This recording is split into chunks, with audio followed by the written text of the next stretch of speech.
Hey, so this is my drawing that I did of Joseph Smith, using, of course, my carte de visite that I think is him. And so initially I drew this on pencil and I scanned it in and I have colorized it and changed it again and again and again. But I went ahead and decided this version to just include more of his shoulders and trapezius muscles to really show just more of him, and just shows like how tall this specific person is. And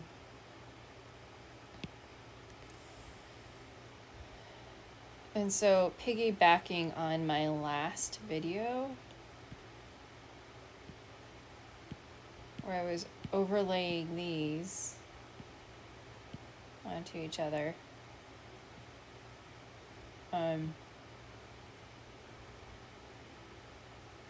I was doing this today where I was just picking out points where things line up. And so in yellow was more some of this stuff. I was outlining more of the death mask, and in red is 1840s Illinois man's face. And so it's kind of 3-year anniversary since I discovered that this matched so well. And I couldn't believe that all these wrinkles appeared to just really line up.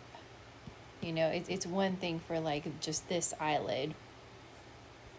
I have a million colors here. But and I could just start over again. Bring this back. And so this outline is really, that is superimposed from the death mask onto his face. And so when I was practicing this today and outlining his face and then putting on the death mask, things needed to be pulled up like an inch, even though it does look like just the outline of just the death mask. Showing right there, I talked a lot about how there's no hair. It's very strongly indicated there's no hair right up here.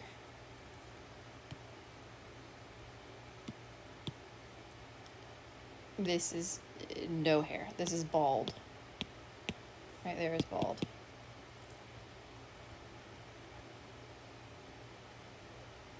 And so, you know, there is some distortion.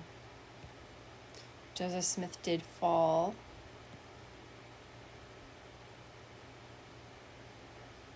I'll use a little bit less crazy red there. According to Willard Richards, who was a doctor, Joseph Smith fell head first. Going by his statements and this guy that was in the trial, that was a witness that described in great detail seeing Joseph Smith fall. And there were a lot of contradicting statements. People said a lot of crazy things that contradicted a little bit, but this one's particular guy, I think it was Daniel something. I have to look him up again, but I do quote him in some of my old videos. So I took a lot of my videos down. It's just too hard that I've just been sharing research and just thinking out loud, making these videos so that someone out there could catch these little nuggets of information that I've been finding the last 3 years. And so a lot of them, I found out things that were just different, or I find out something new. So every year I found out so much in just 1 week in 2017 after I bought it. I mean, of course, I probably spent a week in the summer of 2017 analyzing it and becoming very convinced that this could be Joseph Smith. I really believed that it was. But then when I bought it, studying the clothing styles, studying who is J.S. Bibbins in Newark, Illinois, does that associate with Joseph Smith? And it took a while before I realized that it, you know, associated with his 3 sons that lived 10 miles away the same year it was printed. So in the 1866, Joseph Smith III, Alexander Smith, and David Hiram all basically lived in Plano in the 1860s, 10 miles away from J.S. Bibbins, who prints off copy according to this guy that's not a member of the church that analyzed it a few months ago recently. It definitely is a copy. He definitely strongly believes that there's no way that's the original photo that I have. So that it's a copy of a daguerreotype out there somewhere. I talk about that over and over. It's been really fascinating to analyze all these things. But yeah, just looking at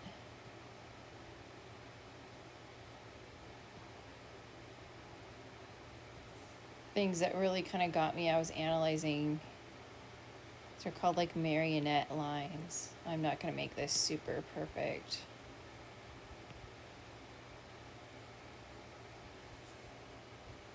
So this is his less hooded. It's more of a sunken in eyelid, whereas this is a very heavy eyelid right here. And there are kind of these lines coming down, but I've looked at pictures of Alexander Smith on both sides right there. It drops down like that, actually. So it could just be that they're farmers and their skin's really dry, and I don't know, or it could be a scar. A forensic analyst would say better what it is. So me, I've just studied dance, art, and music. I've taken portrait classes, and I draw. Faces are super interesting to me.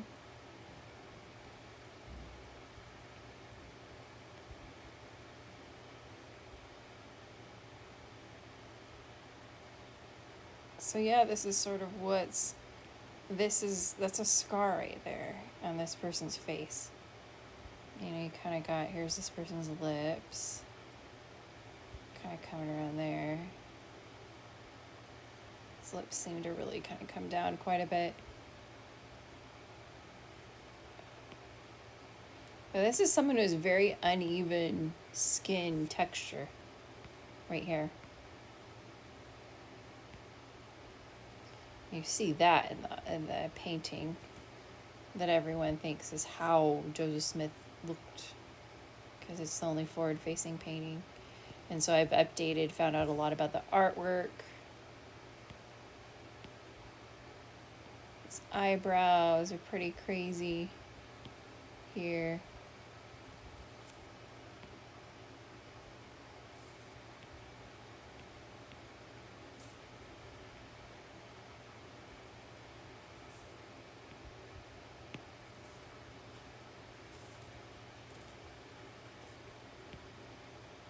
Chin is important.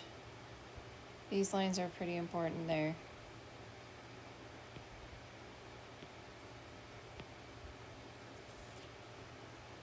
Okay. That was on that layer. Okay, then we just take away that.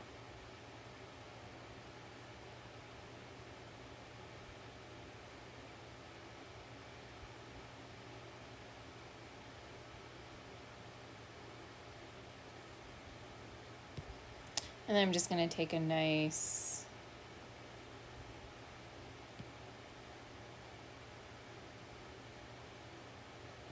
bright shade there.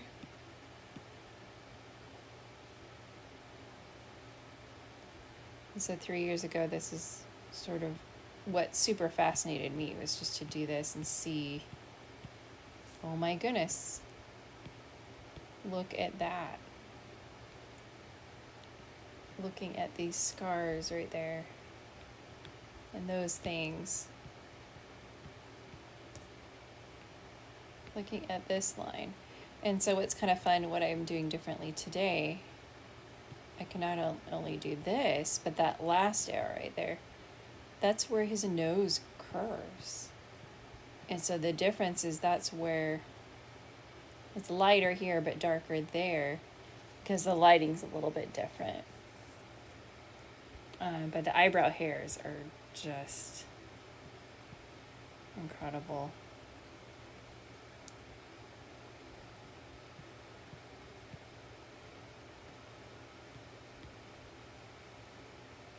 But there's a crease there, because when he opens his eyes,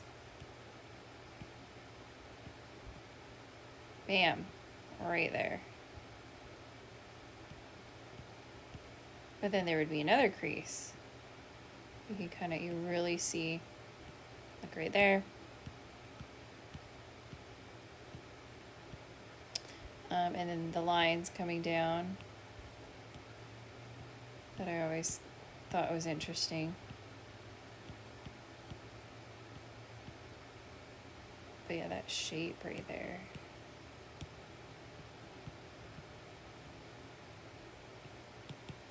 There.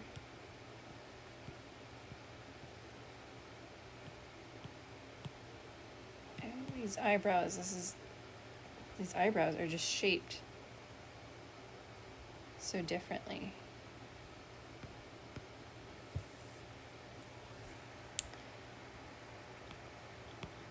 Yeah, pay attention to that line. Again, that's where his eyelashes are, where his eyelids meet, right there. That's where his eyelids meet. Okay. You're seeing wrinkles, lines.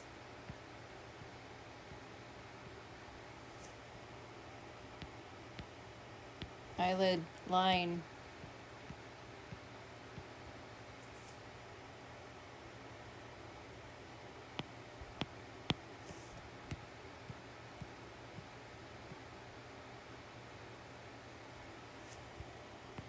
Just even that shadow.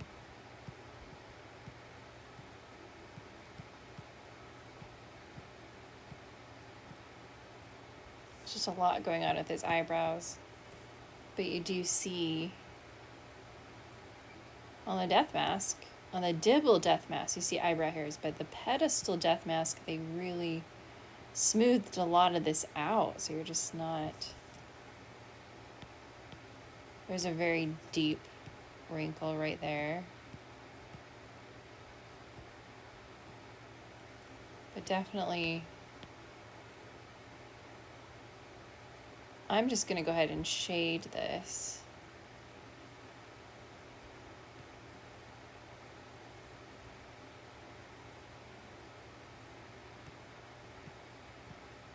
Okay, to see that's an interesting marker there.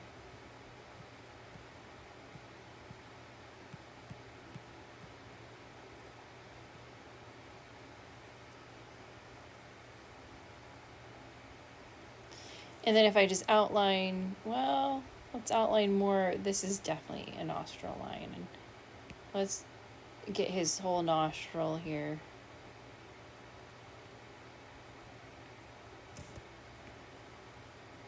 And so 3 years ago, I really was on the hunt to find a high resolution copy of just this picture so I could find out the shape of that nostril.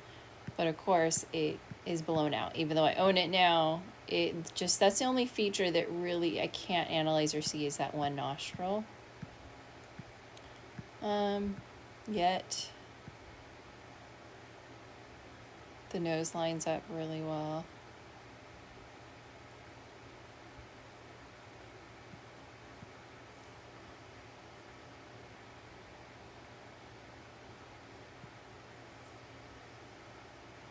And these marionette lines really got me.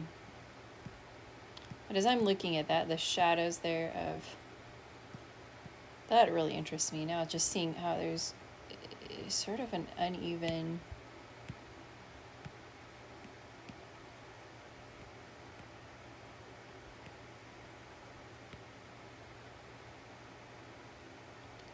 This is the shape of his lip. And then look at that scar. Really just look at that scar. You can see that scar. You see a scar right here on the death mask. Right there. Okay. Here's his face.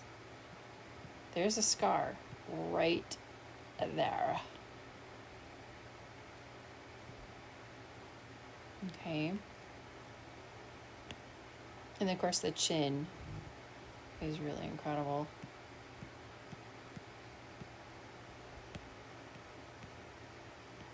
His chin juts out. You do see that in the forward-facing painting, whether it was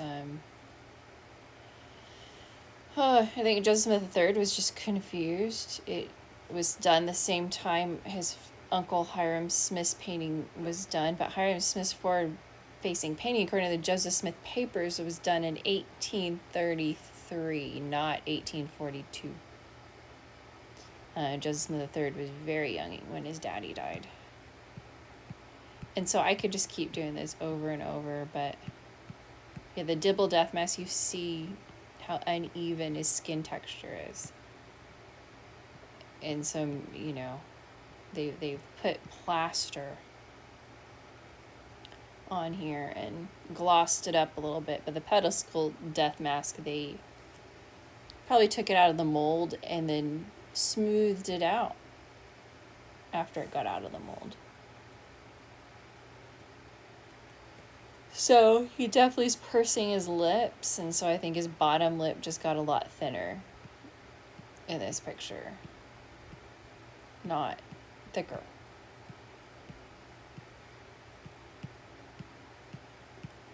And just facial expression, things are going to kind of move around a little bit, but those marionette lines, you really see that. So I could just spend a really long time kind of going through this and analyzing it. The only interesting thing, even though that outline works out super well. So this is the outline of the death mask going all the way up to that hairline. So because he had hair pulled out of his head, it's going to kind of be at an odd angle. So yeah, it's just crazy. All of this lines up so well. And that's just what floored me way back when. But, you know, I mean, I've taken anatomy and physiology courses, I've studied art, and I'm an esthetician, and so you study the face, and you have to learn medical terminology and to know, to be prepared to work with like plastic surgeons. I've worked with a plastic surgeon. You know, they're generally focused on the face and the body, but so my education is pretty unique, but I'm grateful for the education that I've had, that I studied dance, art, and music. I just couldn't have had it any other way. When I was in high school, it's all I wanted to study. When I went to college, I'm like the happiest, you know, in high school, I'm like the happiest day would be to taking art classes, singing, dancing. That would just make me happy, and I did what made me happy. I was studying all those things, and I learned so much, you know, but I becoming an esthetician helped me to become a medical assistant because I had to memorize all these things. I was afraid I would never survive an A&P class, and they're hard. But I was able to memorize all this stuff I had to learn to become an esthetician. In a crash course and all those things. So, yeah, it's just exciting. My videos are not that exciting, I know, but I think this is Joseph Smith still, 3 years later. Anyway, have a good day.